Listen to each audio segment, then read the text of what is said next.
Rekam jejak Irjen Pol Winarto, Jenderal Intelijen jebolan Akpol 92 yang ditugaskan Kapolri di BIN. Irjen Pol Winarto, perwira tinggi di Kepolisian Republik Indonesia, baru saja dimutasi dari jabatan lamanya sebagai Kapolda Kalimantan Selatan.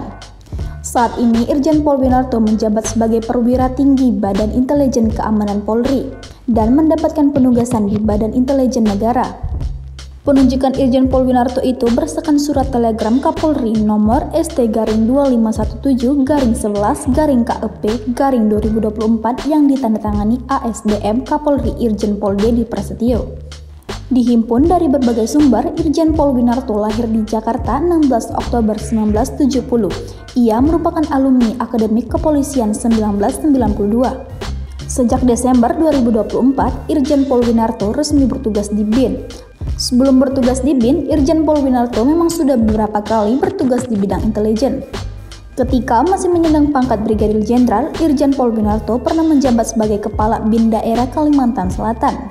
Tidak hanya itu, ia juga sempat menjabat sebagai Kapolres Tanah Bumbu saat masih berpangkat Ajun Komisaris Besar Polisi. Lalu, ia juga sempat menjabat sebagai Dirlantas Polda Kalimantan Selatan dan Riau.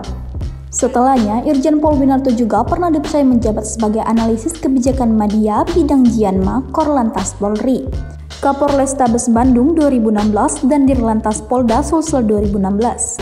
Ia juga pernah menjabat sebagai Kapolrestabes Bandung, kemudian ia menjadi Kabin Kalsel tahun 2020 dan dirotasi pada 2021 menjadi Sahli BIN, Hankam BIN hingga tahun 2023.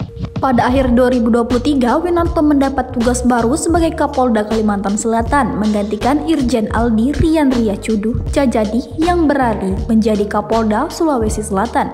Kini Winarto kembali beralih tugas pada November 2024 sebagai Pati Baintelkam Polri untuk menugaskan pada BIM.